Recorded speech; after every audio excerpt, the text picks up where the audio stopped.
আচ্ছা ম্যাডাম, শ্রী চৈতন্যদেব কি শ্রী কৃষ্ণেরই রূপ? কারণ পুরী ধামে তার আসার কারণ কি ছিল তাহলে? সবাই জানেন যে শ্রীকৃষ্ণ প্রেমে তিনি কিন্তু নিজেই কৃষ্ণ হয়ে উঠেছিলেন। তাহলে এই ধরনের ভিডিও দেখতে অবশ্যই আমাকে কিন্তু কমেন্ট সেকশানে জানাতে ভুলবেন না আপনাদের কেমন লাগছে। আর তার সাথে সাথে লিখুন জয় গৌরাঙ্গ, জয় শ্রী চৈতন্যদেব। আর তার সাথে আমার চ্যানেলটিকে সাবস্ক্রাইব করে আমার সাথে থাকুন। তিনি নিজেই ছিলেন কৃষ্ণ ভক্ত, তবে প্রেম তার এত গভীর ছিল যে ভক্তির রসে নিজেই শ্রীকৃষ্ণ হয়ে উঠেছিলেন। তিনি কে জানেন? তিনি হলেন শ্রী চৈতন্য মহাপ্রভু। ভক্তরা বিশ্বাস করেন শ্রী চৈতন্যদেব ছিলেন শ্রীকৃষ্ণেরই ভক্তরূপে অবতার। তিনি জন্ম নিয়েছিলেন কৃষ্ণের রাধা ভাব ও রূপ ধারণ করে, তাই তাকে কিন্তু রাধা ভাবের দ্যুতি বা সক্রিয় শ্রীকৃষ্ণও বলা হয়।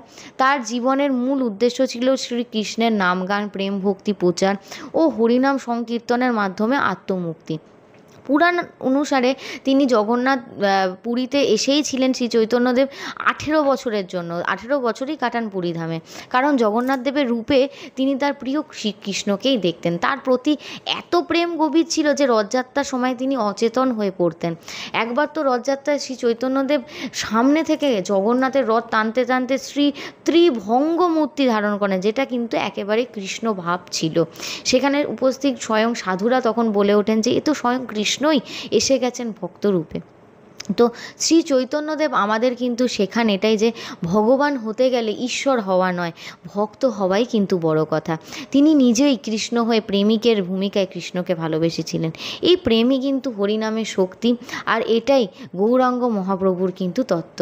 তাহলে এই ধরনের ভিডিও যদি আপনাদের ভালো লেগে থাকে অবশ্যই আমার ভিডিওটিকে লাইক আর শেয়ার আর কমেন্টে জয় শ্রী গৌরাঙ্গ আর জয় শ্রী চৈতন্যদেব কিন্তু একদমই লিখতে ভুলবেন না।